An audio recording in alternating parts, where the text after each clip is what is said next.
দেশব্যাপী door to ডোর সমীক্ষার সাথে সামঞ্জস্য রেখে ত্রিপুরাও শুরু হলো পশু শুমারির কাজ। 21তম এই প্রাণী সম্পদ শুমারির কাজ চলবে 2025 সালের ফেব্রুয়ারি মাস পর্যন্ত। পশু শুমারির প্রাথমিক উদ্দেশ্য হলো বিভিন্ন প্রাণী সম্পদ প্রজাতির বিস্তৃত তথ্য সংগ্রহ করা, পশু স্বাস্থ্য সুরক্ষা এবং পশু সম্পদ বিকাশের জন্য নীতি প্রণয়নে সুপারিশ করা। 21তম এই পশু শুমারির জন্য 200 কোটি টাকা বরাদ্দ করেছে কেন্দ্রীয় সরকার।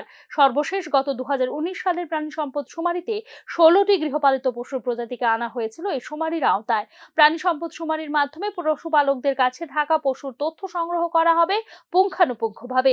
পশুদের জন্য জিনোমিক এবং পরিবেশগত নজরদারি সহ রোগের নজরদারি বাড়ানোর জন্য মহামারী তহবিল নামে একটি নতুন উদ্যোগ চালু করেছে রাজ্য।